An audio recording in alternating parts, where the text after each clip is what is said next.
ચૂંટણીના મતદાન પહેલા જ ઊંઝા નગરપાલિકામાં લહેરાયો ભાજપનો ભગવો। ઊંઝા નગરપાલિકાની કુલ 36 પૈકી 22 બેઠકો પર ભાજપ ઉમેદવારો બિનહરીફ જાહેર થયા છે, જેથી ફરી એકવાર ઊંઝા નગરપાલિકામાં ભાજપનું શાસન સુનિશ્ચિત બન્યું છે।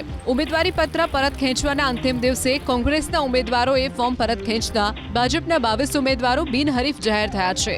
વોર્ડ નંબર 1, 3, 6 અને 8માં ભાજપની આખી પેનલ બિનહરીફ જાહેર થઈ છે, જ્યારે વોર્ડ નંબર 2માં ભાજપના 3, વોર્ડ નંબર 5માં ભાજપના 2 અને વોર્ડ નંબર 7માં ભાજપના 1 ઉમેદવાર બિનહરીફ જાહેર થયા છે, જેમાં નગરપાલિકાના પૂર્વ પ્રમુખ જિજ્ઞાબેન પટેલ અને જૂના 6 ડિરેક્ટરો પણ બિનહરીફ જાહેર થયા છે।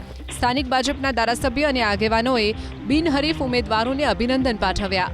ચૂંટણીના મતદાન પહેલા જ ઊંઝા નગરપાલિકામાં લહેરાયો ભાજપનો ભગવો। ઊંઝા નગરપાલિકાની કુલ 36 પૈકી 22 બેઠકો પર ભાજપ ઉમેદવારો બિનહરીફ જાહેર થયા છે, જેથી ફરી એકવાર ઊંઝા નગરપાલિકામાં ભાજપનું શાસન સુનિશ્ચિત બન્યું છે।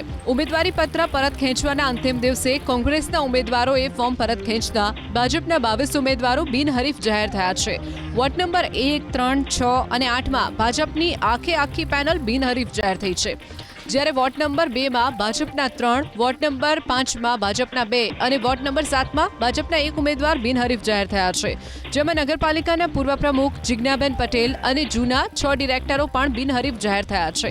સ્થાનિક ભાજપના ધારાસભ્ય અને આગેવાનોએ બિનહરીફ ઉમેદવારોને અભિનંદન પાઠવ્યા।